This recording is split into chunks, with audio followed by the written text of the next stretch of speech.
And good morning, everyone. Happy Thursday. Hope everyone's doing well. What do we have going on? Yesterday was the famed meeting between President Biden and Vladimir Putin.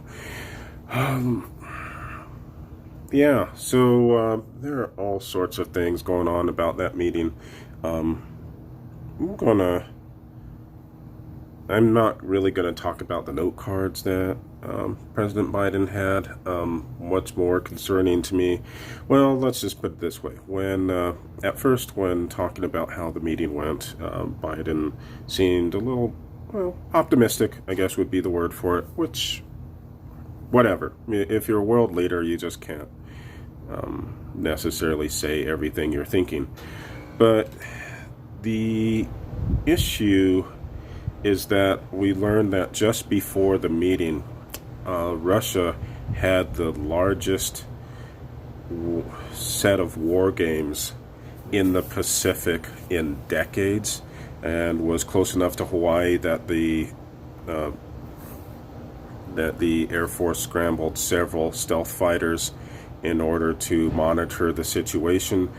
China also apparently had aircraft circling Taiwan, also in a show of force. And there were a couple of commentators. Oh, it's our person who's leaving at this time. Commentators were stating that, yeah, this was a test, which, again, a show of force. I mean, was it appropriate to essentially do what Biden did and ignore them? I'm not even sure. Well, I won't speculate as to whether he was aware of it or not, unfortunately. But yeah, the fact that we had both China and Russia flexing the proverbial muscles right before the meeting, I mean, should have probably elicited some sort of response or some sort of comment, even a snide one. Now, the other thing, too, is there was a press conference where a reporter asked why Biden's tone was so optimistic if essentially Russia does whatever the heck it wants, and why would behavior change now? I mean, Russia's been massing forces next to Ukraine. Of course, you had the show of force in the Pacific along with China's, and then Biden literally snaps at the reporter and says that, well, if she's asking questions about this, she's in the wrong line of work. Unfortunately, it was a pretty valid question. I mean, why would we trust Russia? I mean, we don't know if the government itself was behind all the hacks, but were they condoned? Possibly. Yeah, interesting. But it was a valid question, especially given the show of force in the Pacific. Also, there was news that President Biden gave Putin a list of 16 pieces of critical infrastructure that were off limits to hacking. Of course, the sarcastic response to that was, what, there are areas that it's okay to hack? I mean, can Russia hack other things in the U.S. and just not the 16 that Biden mentioned? Yeah. So, but what will come of it? I don't know. Probably much. It's a lot of political grandstanding, especially with Putin, as is expected. I think that reporter's question was perfectly valid, especially in light of the show of force in the Pacific. Biden did apologize later on, said he was being a wise guy. I don't know.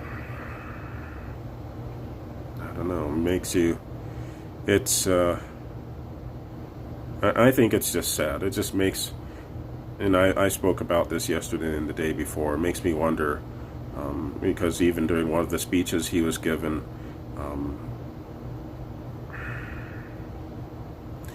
it does make me question whether he's up to the task. And it's sad that we're having to deal with that. I mean, we're having the conversations that I would have about or that we would have about our aging parents. We shouldn't be having this dialogue about the President of the United States. Also in the news, Hunter Biden's back in the news again, because apparently he's selling the artwork. Was he an artist? Did we know he is an artist? No, but apparently his artwork is going to be sold for anywhere from $75,000 to $500,000, which,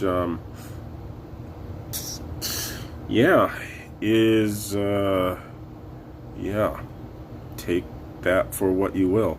Also, he's in the news for the wrong reason. Another batch of leaked or released text messages states that he was having a discussion with his cousin about whom he should date.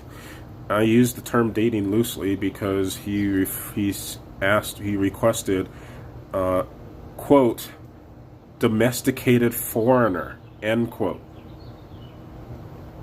Sounds a little bit on the racist side, but what do I know? But the other thing he mentioned, when his cousin mentioned, I can't give you the Asian, give you the Asian. I'm not liking this terminology, but he responded, no yellow. What is it with this family? Joe Biden, President Biden, can't seem to figure out that black people are lawyers and accountants, and Hunter has so far disparaged two racial minorities, both blacks, because again, he was in the news a week or two ago for using the N-word several times in exchanges with his white lawyer. That's another story. And now he's disparaged Asians. What's next? Hispanics? I don't know. It's interesting that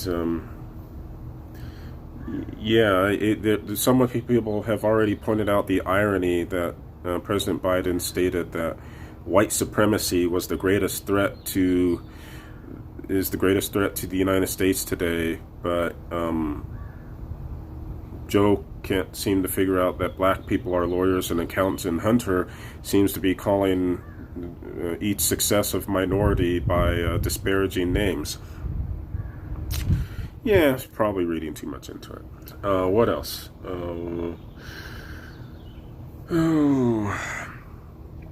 So Federal Reserve is slated to keep interest rates at near zero, signaled that rates could be increased at least twice by 2023. And I think it's fair to say that the price increases that we're seeing now could just be the result of us coming out of the government-induced recession. Is this a sign of of greater things to come, of more rampant inflation? Not sure yet. Many people think so, but we'll have to see what keeps happening. What else was going on here? Because we had... Oh, yes, Vladimir Putin, in true KGB-ish standard, flipped the reporter's question on its head. The reporter was asking if and I forget the guy's name, but he's an opposition leader, and he was recently poisoned, some think by the Russian government itself. And this reporter was asking about that situation, and Putin flipped the question on its head and said, well, what about the January 6th thing? 450 people arrested, some of them still in jail. One of them actually was beaten to a pulp and may lose his eye, and no one seems to care. And granted, Putin is not really the moral authority on treating your prisoners well, but then again, if anyone would know about mistreating prisoners, it would probably be Putin. But yeah, good question. Why is it that and again, to quickly go back, the only person who died there was one person of the group of protesters slash, someone, if you're breaking into the Capitol, you're probably a rioter at that point, knowingly or not. But the only person who died was one of the rioters. The only Capitol policeman who died because of a stroke hours later. So actually no one was killed by protesters or rioters on January 6th. So Putin's essentially asking, in light of that, why are 450 people still in jail? And you're talking to me about mistreating prisoners, but you've beaten one of your own to a pulp. Bug. So what's up with that? Does have a glimmer of truth in that.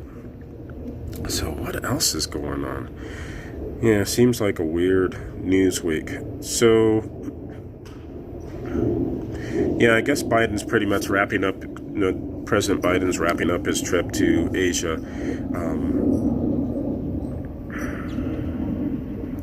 I think the biggest thing, the most concerning thing, again, is that he's stuttering, he's losing track of things, he's having to keep notes. Even CNN was saying, because he was beginning a press conference and he was saying, as usual, I've been given a list of people to call on.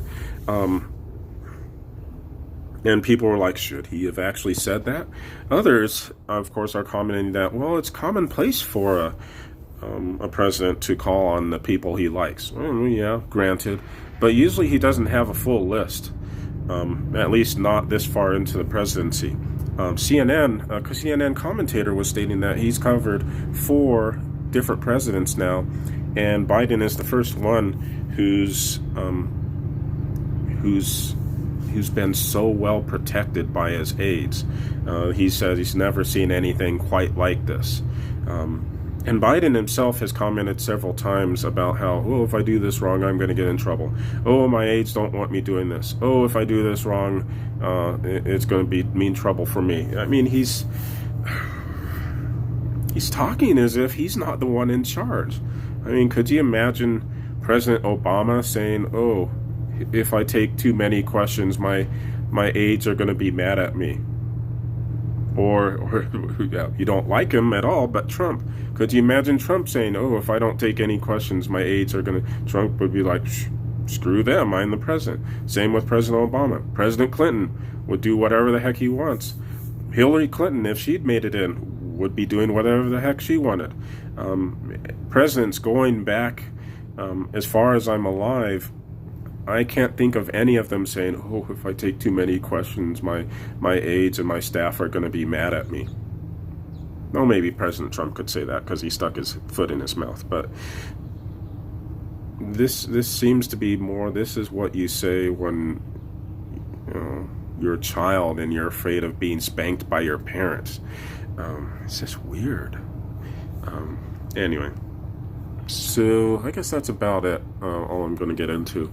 Y'all take care, have a good rest of your day, and I will see y'all soon.